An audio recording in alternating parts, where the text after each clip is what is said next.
கடிச்சிட்டான். நீ எப்படிப்பட்ட பையன் எனக்கு தெரியும். இருந்தாலும் உன்னை நம்பி தானே அம்மா தொட்டேன். என்னை கடிக்கலாமா? என்னை கடிக்கலாமா? சொல்லுடா.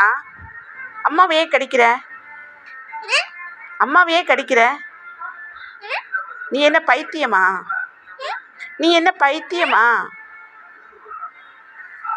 அம்மா உனக்கு சோறு தரேன், பழம் தரேன், ஸ்நாக்ஸ் தரேன், எல்லாம் தரேன்ல. கடிக்கிற?